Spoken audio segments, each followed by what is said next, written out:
During the installation, we will also be prompted to select one of the two Windows NT Server licensing modes. The per server licensing mode is the traditional method for licensing. In this mode, the server must be licensed for each concurrent connection. For example, if we have 5 users and 3 servers, and all 5 users need access to each of the servers, each of the 3 servers must be licensed to support 5 connections. In an enterprise environment where users will need to access resources on multiple servers, per server licensing can become very expensive. The Proceed licensing mode is a more practical option for the enterprise environment. By purchasing a Client Access License, or CAL, the right to access any network server is licensed on the client side. Then the NT servers are licensed only for the server software. When using the Proceed licensing method, the licensing manager will record all of the CALs.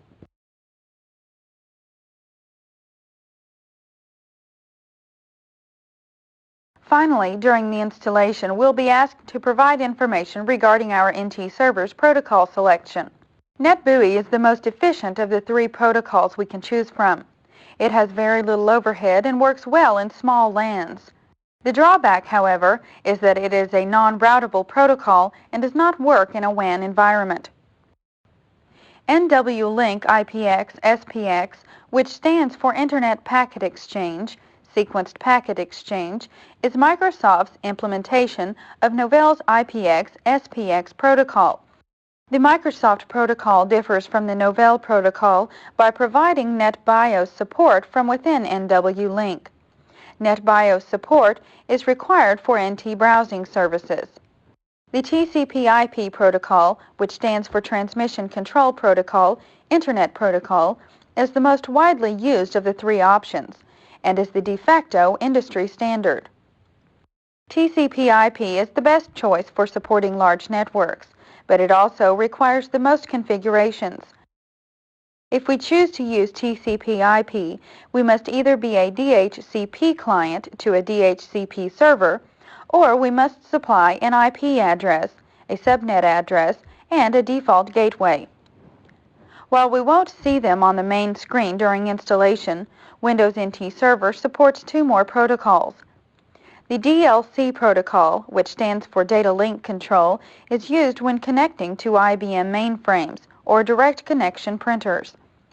And the AppleTalk protocol is installed during the installation of services for Macintosh.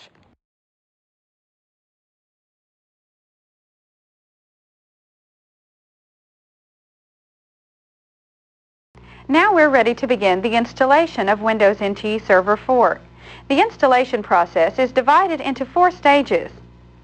The beginning phase starts the Windows NT installation. In this phase, NT will copy enough files so that it is able to run a limited version of Windows NT Server.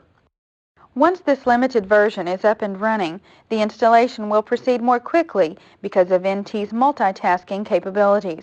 During Phase 0, the installation program will try to detect the hardware that is on our computer.